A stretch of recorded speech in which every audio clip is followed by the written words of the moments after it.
lot of Scots and a lot of Welsh asking about their independence, but you asked about both, so I choose you. As some of you have seen already about Northern Ireland independence, at heart I'm a unionist, but, notice the but, I'm also a liberal, so if you voted for independence, that's your choice. I completely respect it and no hard feelings. However, what I do not support is the SNP's form of independence, because it is not independence. They are merely replacing Westminster with Brussels. If I could sum up the SNP's position, it is literally just fuck England. And as a result, they have managed to piss off a lot of English people to the point where they want a say in the Scottish referendum just so they can vote yes and tell the Scots to fuck off. If your respective nationalist parties were actually promising you actual independence, where you are a completely self-governing independent nation with no higher body above you apart from the ones you elect in your capital city, so Cardiff and Edinburgh, I would have less of a problem with it. I would still rather they didn't leave, but that is not my choice to make.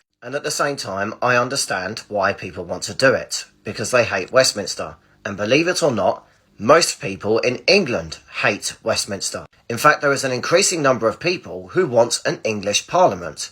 And it makes no sense that there never was an English Parliament. And that comes down to Scotland, Wales and Northern Ireland having their own respective parliaments, but for some reason England doesn't. And it is very unrepresentative when you consider that Scottish MPs can vote on legislation specifically for England. The same with Welsh and Northern Irish. And unfortunately, all these nationalist politicians are not really nationalists, they're European Unionists. I had a few Welsh people saying to me that Plaid Cymru doesn't support EU membership. It does, I just checked it. Their long-term aspirations is to make Wales a member of the European Union. Quote, independent Wales joining the European Union. Then it's not fucking independent.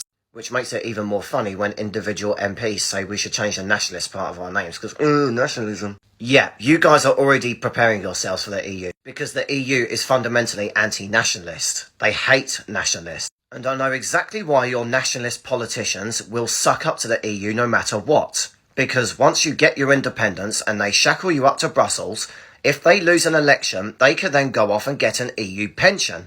They can then get a job at the European Parliament or the European Commission and live like an absolute king at taxpayers' expense. And perfect examples of that are Neil Kinnock and Peter Mandelson. And unfortunately, I cannot, in good conscience, support a move for independence when it doesn't involve what it says on the ticket. I cannot support the selfish goals, in good conscience, of greedy career politicians. As I said, I know why you guys are doing it. You hate Westminster. Westminster does treat you like shit, like a political football, which is not how a union should work.